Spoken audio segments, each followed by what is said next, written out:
ঘুমের সময় হঠাৎ শরীর কেঁপে ওঠার বিষয়টি বহু প্রাচীনকাল থেকেই মানুষের কৌতূহলের কারণ। আধ্যাত্মিক শাস্ত্রে মানুষকে কেবল দৃশ্যমান দেহ হিসেবে দেখা হয় না, বলা হয় মানুষের ভেতরে আছে এক গভীর চেতনা, যার সঙ্গে যুক্ত রয়েছে প্রাণশক্তি, মন, বুদ্ধি এবং আত্মা। যখন মানুষ জেগে থাকে তখন এইসব স্তর একসঙ্গে কাজ করে, কিন্তু ঘুমের সময় ধীরে ধীরে বাহ্যিক জগৎ থেকে মন সরে গিয়ে ভেতরের স্তরে প্রবেশ করে। এই প্রবেশের মুহূর্তটি খুব সূক্ষ্ম, আর ঠিক সেই সময় অনেকের শরীর হঠাৎ কেঁপে ওঠে। শাস্ত্র মতে এটি আসলে এক অবস্থান থেকে অন্য অবস্থানে যাওয়ার সময়ের প্রতিক্রিয়া। যোগ ও উপনিষদের ধারায় বলা হয় মানুষের শরীরে অসংখ্য নাড়ি রয়েছে, যেগুলোর মধ্য দিয়ে প্রাণশক্তি প্রবাহিত হয়। এই প্রাণশক্তি দেহকে সচল রাখে। দিনের বেলায় এই শক্তি বহির্মুখী থাকে, কিন্তু ঘুমের সময় এটি ধীরে ধীরে অন্তর্মুখী হয়। এই পরিবর্তনের সময় যদি প্রাণশক্তির প্রবাহে সামান্য অসামঞ্জস্য ঘটে, তখন শরীর হঠাৎ কেঁপে ওঠে। একে আধ্যাত্মিকভাবে শক্তির কম্পন বলা হয়। এটি কোনো ভয়ের বিষয় নয়, বরং বোঝায় যে শরীরের ভেতরে শক্তির গতি পরিবর্তিত হচ্ছে। আধ্যাত্মিক দর্শনে আত্মার ভূমিকা অত্যন্ত গুরুত্বপূর্ণ। বলা হয় ঘুমের সময় আত্মা সম্পূর্ণভাবে দেহ ত্যাগ করে না, কিন্তু দেহের সঙ্গে তার সংযোগ শিথিল হয়ে যায়। এই অবস্থায় মানুষ স্বপ্ন দেখে, আর সেই স্বপ্নের মধ্যেই আত্মা নানা অভিজ্ঞতা লাভ করে।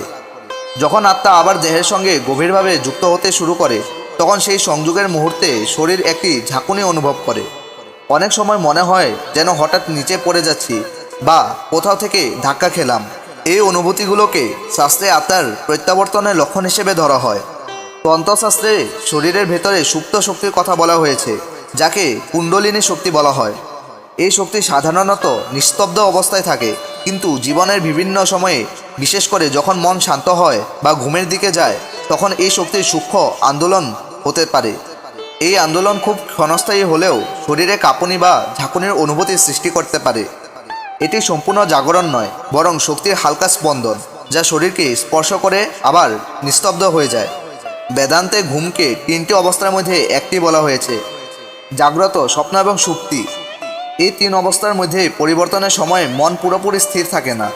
যখন মানুষ জাগ্রত অবস্থা থেকে স্বপ্নের দিকে যায়, তখন মনের ভেতরে নানা চিন্তা, স্মৃতি এবং অনুভূতি একসঙ্গে কাজ করতে থাকে। এই সময় যদি হঠাৎ কোনো গভীর অনুভূতি বা অচেনা অভিজ্ঞতা আসে, তখন শরীর তার প্রতিক্রিয়া হিসেবে কেঁপে ওঠে। এটি মন ও আত্মার মধ্যে সামঞ্জস্য আনার একটি প্রক্রিয়া হিসেবেও ব্যাখ্যা করা হয়। লোকবিশ্বাসেও এই ঘটনার নানা ব্যাখ্যা পাওয়া যায়। অনেকেই মনে করেন মানুষের চারপাশে একটি অদৃশ্য শক্তিক্ষেত্র থাকে, যা বাহ্যিক পরিবেশের সঙ্গে যুক্ত। যখন ঘুমের সময় এই শক্তিক্ষেত্র কিছু পরিবর্তনের মধ্য দিয়ে যায় বা কোনো অদৃশ্য প্রভাবের সঙ্গে সংযোগ স্থাপন করে, তখন শরীর হঠাৎ কেঁপে ওঠে। যদিও এই ধারণাগুলো প্রমাণ করা কঠিন, তবু বহু মানুষ তাদের ব্যক্তিগত অভিজ্ঞতার সঙ্গে এই ব্যাখ্যাগুলো মিলিয়ে দেখে। সব কিছু মিলিয়ে আধ্যাত্মিক দৃষ্টিতে এই হঠাৎ কেঁপে ওঠা কোনো অশুভ বা ভয়ঙ্কর লক্ষণ নয়, বরং এটি শরীর, মন এবং আত্মার গভীর ভেতরের চলমান প্রক্রিয়ার একটি ক্ষণিক প্রকাশ। এটি মনে করিয়ে দেয় যে আমাদের অস্তিত্ব শুধু দৃশ্যমান দেহে সীমাবদ্ধ নয়। এর ভেতরে আরও অনেক স্তর কাজ করছে, যেগুলো আমরা সাধারণত অনুভব করতে পারি না, কিন্তু ঘুমের মতো নীরব মুহূর্তে তাদের উপস্থিতি অনুভব করা যায়। ঘুমের ঠিক আগের সেই সূক্ষ্ম মুহূর্তটি মানুষের জীবনের এক গভীর দরজা বলে ধরা হয়। এই সময়ে বাইরের জগতের সঙ্গে আমাদের সম্পর্ক ধীরে ধীরে ক্ষীণ হয়ে আসে, আর ভেতরের স্তরগুলো একে একে সক্রিয় হতে শুরু করে। শরীর তখন নিস্তব্ধ হতে চায়, কিন্তু মন আর প্রাণশক্তি পুরোপুরি থেমে যায় না, বরং তারা এক নতুন অবস্থায় প্রবেশের প্রস্তুতি নেয়। এই পরিবর্তনের সময়ে হঠাৎ শরীর কেঁপে ওঠা অনেক আধ্যাত্মিক ব্যাখ্যায় এক ধরনের সীমান্ত রেখার স্পর্শ হিসেবে ধরা হয়, যেখানে জাগ্রত ও গভীর নিদ্রার মাঝখানে আত্মা এক ক্ষণিক দ্বিধায় থাকে। এই মুহূর্তে মানুষের ভেতরের চেতনা যেন দুই দিকের টান অনুভব করে।